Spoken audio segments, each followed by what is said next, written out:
Hey everyone, welcome back to Corporate Decoder, the place where we decode the hidden language of corporate filings for you. Today we're diving into Ellington Financial's August 7th report, where they drop some interesting numbers and we're going to see what they really mean.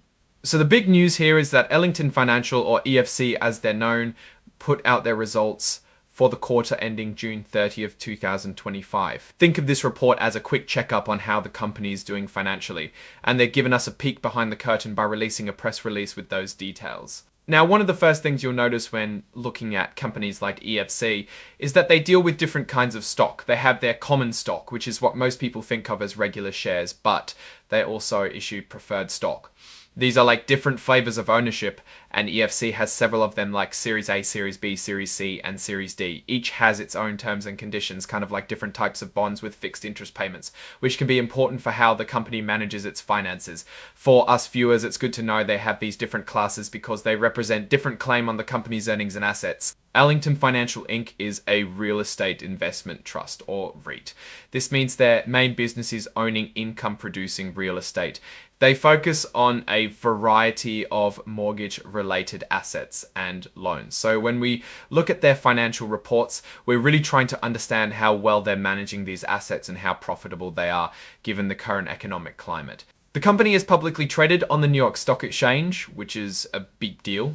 It means their stock is available for anyone to buy and sell, and these filings are important for investors to make informed decisions. The common stock is what most of us would recognize as typical shares, and it's also traded on the NYSE under the ticker symbol EFC. This part of the report is essentially them telling us how they did in terms of making money and their overall financial health for the quarter. They're sharing their performance, and it's crucial information for understanding the company's trajectory. The core of this filing and what we'll be focusing on is the press release about their earnings. This is where the key numbers are revealed. They're giving us the financial results for the quarter that just ended, and it's our job to dissect what those numbers mean for the company and for its investors. This just means they're complying with the rules that say companies have to share important financial news publicly and at the same time. Think of Regulation FD, or fair disclosure, as the rule that says a company can't tell one investor something important before telling everyone else. They're making sure everyone gets the same information about their performance for the second quarter of 2025. We've seen Ellington Financial has several distinct preferred stock series, and looking at the specifics of their registered securities, we see common stock and then preferred stock like Series A, B, C, and D, all trading on the New York Stock Exchange. This tells us they've tapped into different funding mechanisms, and each of these preferred stocks likely comes with its own set of dividend requirements and redemption terms that management has to keep track of. It highlights a diversified but potentially complex capital structure. The report also asks if Ellington Financial is an emerging growth company. This is a classification for newer companies that get certain regulatory benefits, like a more relaxed timeline for adopting new accounting rules. For larger, established companies like Ellington, which has been around for a while and is well established in its market, they generally wouldn't fall into this category, this box being unchecked, or rather, there not being a check in the emerging growth company box indicates they are a mature business. And finally, we see the signature from J.R. Haley, the Chief Financial Officer, confirming the accuracy of this report on behalf of Ellington Financial Inc. His sign-off is essential as it shows a responsible officer attests to the information presented. So, what's the story here? Ellington Financial filed its report for the quarter ending June 30, 2025. While the filing itself is mostly procedural, directing us to the earnings press release. The real insight comes from what that press release reveals about their financial performance. They are a publicly traded company with common and several series of preferred stock, all listed on the NYSE, which is a strong indicator of their market presence and access to capital. Now for the juicy part, the actual financial numbers themselves, which are detailed in that referenced earnings press release.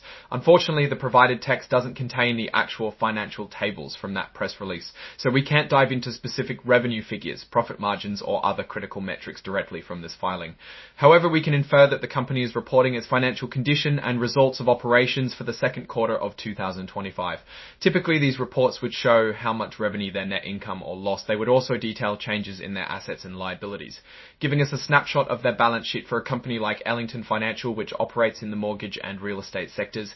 Key metrics to watch would include their net interest income, the performance of their investment portfolio, their debt levels, and any changes in equity. For instance, a strong quarter might show an increase in net interest margin, meaning they're earning more from their loans and assets than they're paying for their funding.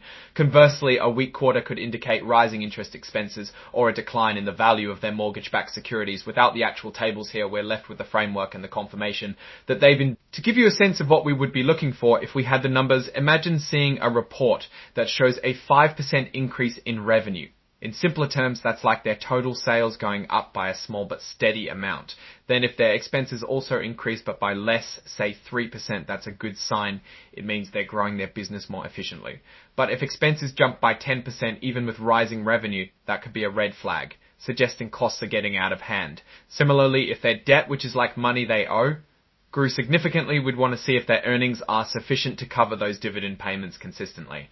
In my opinion, Ellington Financial, by its nature as a REIT, is heavily influenced by interest rate environments and the broader housing market. When interest rates are low, companies like EFC can often borrow money more cheaply, leading to higher profits. Conversely, rising rates can squeeze their margins. The fact that they are reporting indicates continued operations and a commitment to transparency, which are generally positive signs for any company. However, without the specific financial data, it's impossible to make a concrete assessment of their current health or future prospects. The classification of their preferred stock series also suggests a calculated approach to financing, which can be a strength if managed well, but also adds complexity. A key risk for such companies often lies in the volatility of the market for mortgage-backed securities and interest rate sensitivity. Overall, the filing itself is more about the process of communicating financial results rather than revealing the results themselves, as those are contained in the referenced exhibit. It's the essential bread and butter of public companies reporting their activities. What do you think about EFC's reporting structure?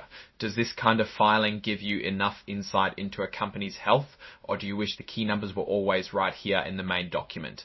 Let me know your thoughts in the comments below. If you found this breakdown useful, give this video a thumbs up and make sure you subscribe so you don't miss our next deep dive. Also, join our Discord community through the link in the description to keep the conversation going.